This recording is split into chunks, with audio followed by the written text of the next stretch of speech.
Bonjour à tous, bonjour à toutes et à tous. Aujourd'hui, j'ai décidé de vous faire une petite vidéo explicative sur un thème qui est très important pour les étudiants étrangers au Canada, spécifiquement ceux qui sont en train de finir leur diplôme. Je vais vous parler du permis de travail post-diplôme. Pour cela, je vais essayer de suivre un petit plan pour que le monde comprenne c'est quoi. Je vais vous introduire, je vais vous parler d'une manière générale, c'est quoi le permis de travail post-diplôme. Après ça, je vais vous parler d'une polémique il y a eu une polémique il y a quelques semaines concernant une étudiante camerounaise qui a été expulsée justement à cause de ce programme, parce qu'elle a demandé un permis de travail post-diplôme, mais il y avait des lacunes dans son dossier, mais tout le monde était frustré par rapport à ça. Même, ça a touché même les politiciens et pas mal de personnes ont été indignées par ce geste. Après ça, je vais vous parler de la nouvelle loi qui est quelque part une très bonne nouvelle pour les étudiants finissants ou qui ont fini leur diplôme. Avant de commencer, je vais vous inviter aussi à liker ou à vous abonner à notre chaîne qui est ici, là, Kaby's Family au Canada. J'ai déjà posté des vidéos sur les méthodes ou les étapes pour demander un permis d'études, etc. La dernière, c'était c'est celle-ci, comment changer demande de permis de stage pour un étudiant étranger. Je vous invite fortement à vous abonner. Merci d'avance. Donc, pour revenir à ce que je disais, c'est quoi un permis de travail post-diplôme? Donc, dans le fond, ici au Canada, quand vous venez ici en tant qu'étudiant, théoriquement, quand vous arrivez, vous avez le gouvernement ou le ministère de l'immigration vous donne un permis d'études qui est valable sur une durée. En général, c'est 2, 3, 4 ans, dépendamment de votre formation. Mais dans la théoriquement, là, vous devriez quitter le territoire après avoir fini vos études. Ça, c'est la théorie. Mais en général, les étudiants restent ici avec une procédure qui est celle-là. Après avoir fini, l'étudiant a le droit de demander ce qu'on appelle un permis de travail post-diplôme. Ce permis de travail-là va lui donner le droit de travailler et par la suite demander sa résidence permanente. Donc, c'est comme une façon que le gouvernement a trouvé pour essayer de garder les étudiants étrangers qui ont étudié ici. Pour cela, les étudiants, ce qu'ils font après avoir fini, ils font la demande en ligne ou ils vont directement à la frontière entre le Canada et les États-Unis. Ils vont aux douanes, ils vont juste rentrer, ils vont demander leur, leur permis de travail et normalement, ils devraient l'avoir facilement. Il n'y a pas trop de problème par rapport à ça. Donc ça, c'est l'introduction par rapport au permis de travail. Pour ce qui est de la polémique, maintenant, la loi a changé par rapport à ça. Il y a eu un grand bouleversement à cause d'une étudiante, une polémique qui a fait à cause de l'étudiante camerounaise qui a été expulsée. Donc, pour résumer, cette étudiante camerounaise, elle s'appelle Rose Eva, elle est camerounaise.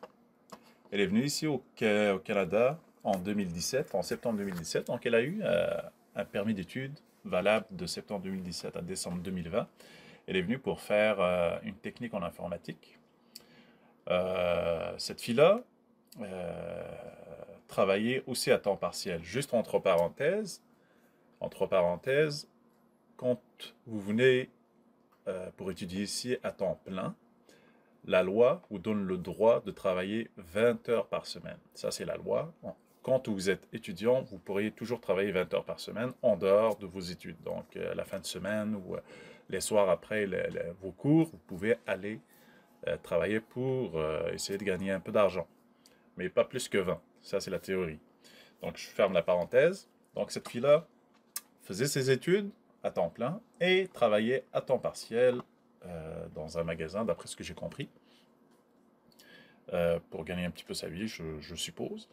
Donc, ce qui s'est passé avec cette fille, elle était supposée finir en décembre 2020, mais elle a fini plus tôt. Elle a fini en septembre 2020. OK?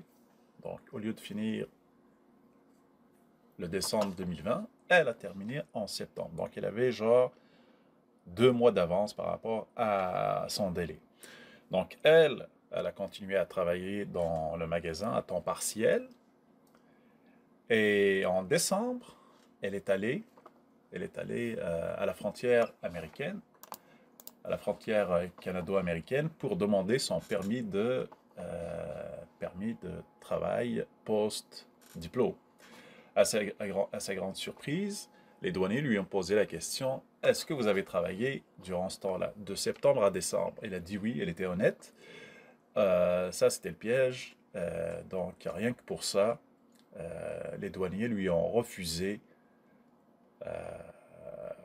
lui ont, plus que ça, je dirais plus que ça, et ils lui ont demandé de quitter, ils lui ont notifié de quitter le territoire canadien. Il avait jusqu'à fin janvier. Parce que dans la théorie, c'est qu'elle, en tant qu'étudiante, oui, quand tu fréquentes un établissement scolaire, oui, tu as le droit de travailler, mais dès que tu finis tes études, même si ton permis d'études va plus loin, tu ne devrais pas travailler parce que tu as fini tes études. Dès que tu quittes l'établissement, c'est terminé, même si ton permis de travail a une durée plus longue. Donc, elle s'est fait expulser. Et c'est vraiment plate, c'est vraiment dommage pour elle. Mais regardez, vous voyez ici, là, tous les journaux, on en parlait, le Journal de Montréal, ça c'est le journal de Montréal, mais le Journal de Québec aussi. Je peux vous laisser entendre un petit peu la fille. D'éviter ça. Possibilité d'éviter ça. Malheureusement, Malheureusement, selon l'immigration, non. j'ai essayé d'entamer certaines procédures avec nous sommes l'avocat, vraiment mais les mains liées. nous sommes vraiment les mains liées parce qu'ils disent que le délit est là, j'ai travaillé sans autorisation et tout ça. C'est ça ce qu'il dit, c'est que les douaniers lui ont reproché d'avoir travaillé illégalement de septembre à décembre. Et ce qui est quelque part vrai, mais c'est quand même une technicalité qui est super difficile à déceler. Là, c'est vraiment pas facile à savoir. Même les avocats, j'ai écouté des avocats et tout qui se sont prononcés sur ça, des avocats de l'immigration, et c'est vraiment pas évident à savoir. Donc, elle s'est faite piéger, là. Elle aurait pu, sincèrement, dire qu'elle n'a pas travaillé, mais elle a choisi de dire la vérité, c'est ce qui est bon. Mais là, elle paye ça. Elle paye ça. Donc, malheureusement pour elle, elle va quitter, ou elle a quitté le Canada, même si elle a entamé des démarches judiciaires et tout avec un avocat. Ça va lui coûter de l'argent, c'est certain. Mais la loi est la loi. On ne transige pas avec la loi, ça c'est clair et net. Donc, c'est juste pour résumer, c'est que dans la vraie vie, vous avez un permis de travail, un permis d'études, vous avez le droit de travailler durant ce permis d'études. Mais dès que vous quittez l'établissement scolaire, vous n'avez plus le droit au travail, à moins d'avoir un autre permis de travail. Un autre permis de travail qui est lié à ça. Donc, théoriquement, là, vous devez demander un permis de travail et attendre d'avoir la réponse, de recevoir ce permis de travail. La loi a changé, donc là c'est mon troisième point, la nouvelle loi. Donc heureusement pour les étudiants, je vous le dis, c'est vraiment une très bonne nouvelle. On peut le voir ici, là. Donc vous pouvez aller sur le site Immigration, Réfugiés, Citoyenneté Canada ou canada.ca ou .fr.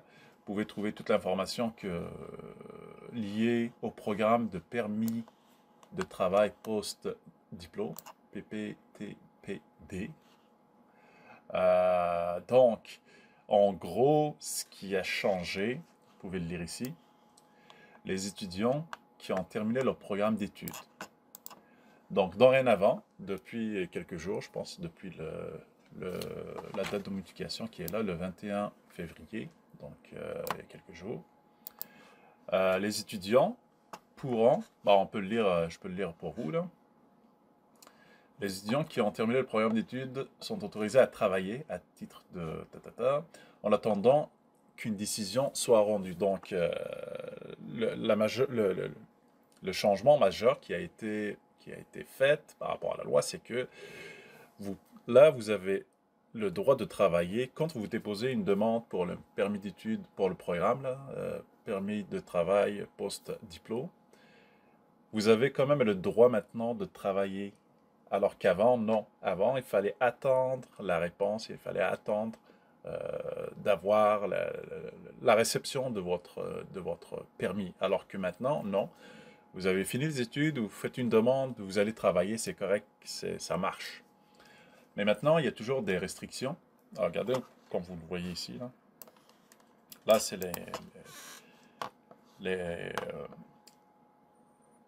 c'est les cas sur lesquels s'applique cette loi. C'est les critères.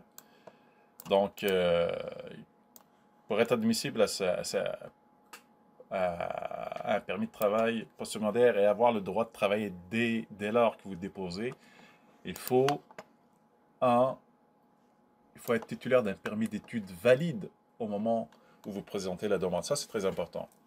Donc, quand vous allez faire la demande, votre permis d'études, il faut qu'il soit valide.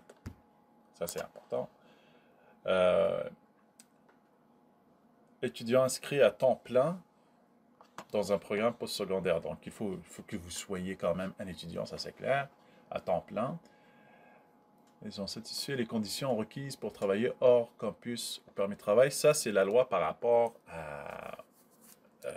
au permis d'études. Permis d'études, comme je vous l'avais dit au tout début de la vidéo, permis d'études vous donne le droit de travailler 20 heures semaine. Donc, c'est ça. Exactement. Regardez, le dernier, là, c'est la suite du troisième. C'est que l'étudiant, ils n'ont pas dépassé le nombre d'heures de travail autorisé. Ça veut dire que si vous travaillez 20 heures semaine, normalement, vous ne devrez pas excéder le nombre d'heures de travail. Maintenant, si vous travaillez 40 heures semaine, ça, ils vont le savoir très vite là parce qu'à la déclaration d'impôt, ça va paraître, ils vont le savoir. Donc c'est ça les conditions. Autre chose, les diplômes.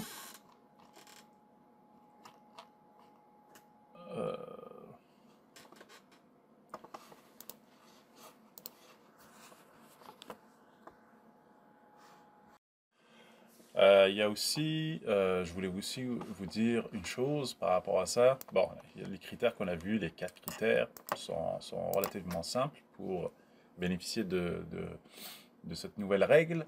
Mais il y a à dire aussi que le problème, regardez ici, le programme d'études et établissement autorisé dans le cadre d'un permis de travail post-diplôme. Donc, dans le fond, ce programme-là, il valide juste au programme d'études et des établissements qui sont autorisés. Ça veut dire quoi? Si on ouvre le lien, donc là, ici, vous allez voir qu'il y a des collèges. Il faudrait que ça soit, en général, un établissement public. Ça, c'est l'idéal. Maintenant, il y a des postes, il y a des établissements privés, mais il faudrait qu'ils soient reconnus par le gouvernement. Okay? Donc, pour cela, on peut facilement aller chercher la liste, je vous le conseille. Regardez, on check ici, établissement d'enseignement autorisé. Donc, si vous voulez faire des études ici au Québec et que vous souhaitez bénéficier du changement, pour bénéficier du permis de travail post-diplôme, il faudrait checker dans la liste. Regardez, on va aller dans la liste ici. et vérifier. Nous, en tout cas mon cas, on est au Québec. Regardez, vous pouvez taper ici votre établissement et savoir si c'est un établissement autorisé. Donc, c'est très important de vérifier ça. Maintenant, si on regarde le cégep de Limoilou,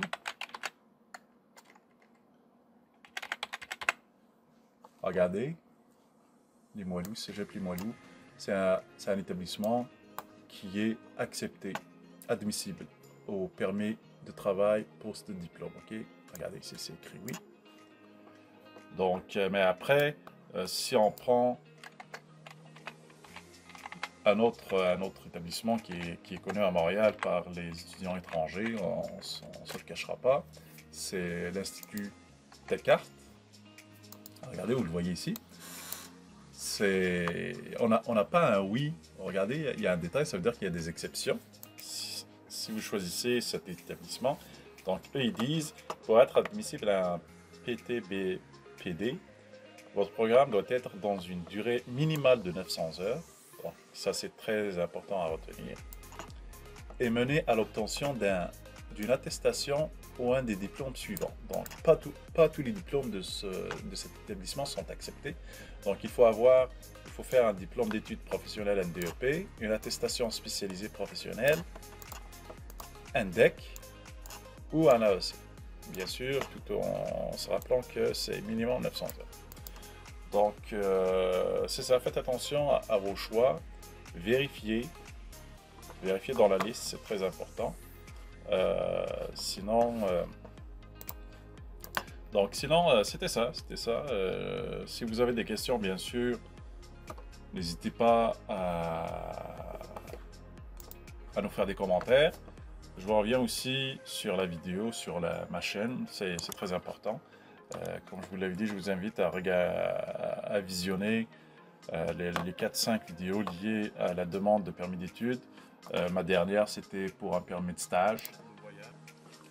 Je vous invite à faire des commentaires et à vous abonner à la chaîne. Donc, sur ce, je vais vous souhaiter une agréable soirée.